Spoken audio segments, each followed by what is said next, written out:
नमस्कार, मैले उक्त फारम भरिसकेको छु। सो फारम कसरी भर्ने र के गरी भर्ने, कहाँ कहाँ के विवरण राख्ने त्यो म तपाईँहरूलाई सिकाउँछु। आउनुहोस्, हेर्नुहोस्, सिक्नुहोस् र तपाईँ आफूले पनि फर्म भरेर आफूलाई नेपाल सरकार समक्ष म सुरक्षित छु या असुरक्षित छु भनेर जानकारी दिनुहोस्। यस प्रकारले https://legal.nepalconsular.gov.np/urgent-rescue मा गएर लिङ्क ओपन गर्नुहोस्।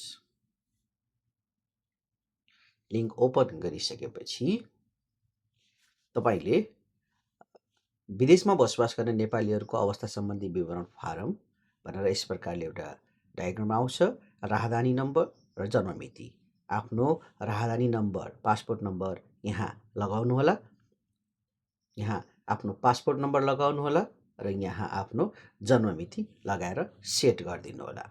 अनि त्यसपछि सर्च गरिदिनु होला। अनि अर्को डायग्राम खुल्नेछ। अर्को डायग्राममा तपाईको रेकर्ड फाउन्ड भएको नभएको पत्ता लाग्नेछ। रेकर्ड फाउन्ड भयो भने तपाईको राहदानी नम्बर, तपाईको पासपोर्ट नम्बर आउनेछ, तपाईको जन्ममिति, तपाईको डेट अफ बर्थ पनि आउनेछ, तपाईको नाम पनि आउनेछ, त्यहाँ तपाईको लिङ्ग, जेन्डर, मेल या फिमेल त्यो पनि आउनेछ र नेपालको तपाईको थाई ठेगाना त्यो पनि आउनेछ है। र यस प्रकारले तपाईको पूर्ण विवरण त्यहाँ आइपुग्नेछ। अहिले यो मेरो विवरण यसरी देखाउन नमिल्ने भएको हुनाले मैले येलो कलर लगाएको छु। तपाईले सर्च गर्ने बित्तिकै यो रेकर्ड फाउन्ड हुने बित्तिकै तपाईले आफ्नो विवरण त्यहाँ पाउनुहुनेछ र त्यसपछि तपाई हाल आफू बसिरहेको देश कुन हो त्यहाँबाट अगाडि बढ्नु। अब तपाईको विवरण यस प्रकार भर्न सक्नुहुनेछ। हाल आफू रहेको देश, तपाई रहेको देश कुन हो। यसरी म अहिले युएई मा छु। UNITED लेख्ने बित्तिकै युनाइटेड अरब इमिरेट्स भनेर आउँछ। मैले यहाँ यसरी राख्न सक्छु। भनेपछि म बस्ने सिटी के हो त? दुबई, अबुधाबी, शारजा जे हो मैले यहाँ त्यो लेख्न सक्छु। म अहिले अजमानमा छु, अजमान जर भनेर लेखिदिन सक्छु। नजिकको नेपाली राजदूतावास, नियरेस्ट एम्बेसी चाहिँ तपाईको कहाँ छ त भन्दा दुबईमा बस्ने हुनाले यहाँ अबुधाबी को डिटेल्स राख्दा पनि हुन्छ, यहाँ दुबईको डिटेल्स राख्दा पनि हुन्छ, दुईटा छ। अनि त्यसपछि विदेशको बसाइको प्रकार, क्याटेगोरी अफ स्टे तपाईको के हो त? तपाई कामदार हो, विद्यार्थी वा पर्यटक हो, जे हुनुहुन्छ तपाईले त्यसमा क्लिक गर्न सक्नुहुन्छ। जस्तै म कामदार हो। हाल आफूले प्रयोग गर्ने सम्पर्क नम्बर तपाईले यहाँ आफ्नो मोबाइल नम्बर लेख्न सक्नुहुनेछ। 1 2 3 4 5 जसरी लेख्दाखेरि पनि भयो तपाईको यहाँको नम्बर।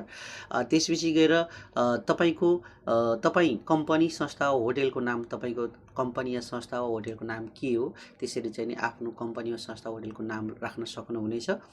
र त्यसैगरी कम्पनी, संस्था, होटलको ठेगाना कहाँ हो त? त्यो ठेगाना तपाई जहाँ हुनुहुन्छ तपाईको कम्पनीको ठेगाना, तपाईको कम्पनीको एड्रेस यहाँ लेख्नु होला।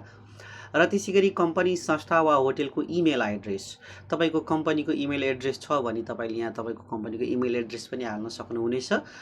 कम्पनी, संस्था वा होटलको सम्पर्क नम्बर, तपाईको कम्पनी, संस्था वा होटलको सम्पर्क, तपाई जहाँ हुनुहुन्छ त्यसको सम्पर्क नम्बर पनि तपाईले यहाँ राख्नुपर्ने हुन्छ। तपाई यस देशमा कति वर्षदेखि बस्दै आउनु भएको छ भनेर सोधेको छ। यहाँ तपाई 1 वर्ष, 2 वर्ष, 3 वर्ष, 4 वर्ष, 5 वर्ष, 6 वर्ष जति वर्ष बस्नु भएको छ त्यति वर्ष लेख्न सक्नुहुनेछ। तपाईको साथमा रहेका नेपाली नागरिकहरूको कुल संख्या, तपाईसँग कतिजना नेपाली नागरिकहरू रहेका छन् त भनेर पनि सोधेको छ। त्यसमा चाहिँ तपाईले तपाईसँग जतिजना हुनुहुन्छ, तपाई एक्लै भए 1 जना मात्र लेख्नुहोस्, तपाई 2 जना भए 2 जना लेख्नुहोस्, तपाई कोही पनि नभए 0 लेख्दा पनि हुन्छ। हालको स्थान, तपाईको करेन्ट जीपीएस लोकेसन के हो त भन्दाखेरि तपाई चाहिँ गुगल म्यापमा गएर तपाईको करेन्ट जीपीएस को चाहिँ नि कोड लिएर आएर यहाँ पेस्ट गर्न सक्नुहुनेछ। तपाईको करेन्ट लोकेसन कोड लगाउनको लागि गुगलमा जानुस् र गुगल म्याप अन गर्नुहोस्।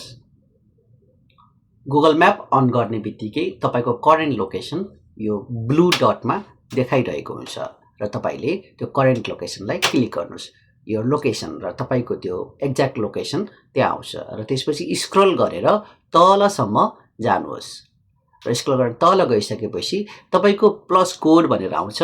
यो कोड शेयर गर्नको लागि तपाईले यो कोड जुन यो कपी कोड छ यसलाई कपी गर्नुस् र यसलाई उता लगेर पेस्ट गरिदिनुस् र तपाईको त्यहाँ जीपीएस करेन्ट लोकेसन सेट हुनेछ। हालको अवस्था प्रेजेन्ट कन्डिसन तपाईको के छ त? प्रेजेन्ट कन्डिसन तपाईँ सुरक्षित हुनुहुन्छ या असुरक्षित हुनुहुन्छ? सुरक्षित हुनुहुन्छ भने सुरक्षितमा क्लिक गर्नुस्, असुरक्षित हुनुहुन्छ भने असुरक्षितमा क्लिक गर्नुस् र यो सम्पूर्ण विवरण भरिसकेपछि आफूलाई केही समस्या परेमा नजिकको नेपाली नियोगमा सम्पर्क पनि गर्न सक्नुहुन्छ। यो सम्पूर्ण विवरण भर्नुस् अनि सबमिट गरिदिनुस् र सबमिट गरिदिने बित्तिकै तपाईको डिटेल्स नेपाल गभर्नमेन्टमा जान्छ। यस प्रकार तपाईले फर्म भर्न सक्नुहुनेछ।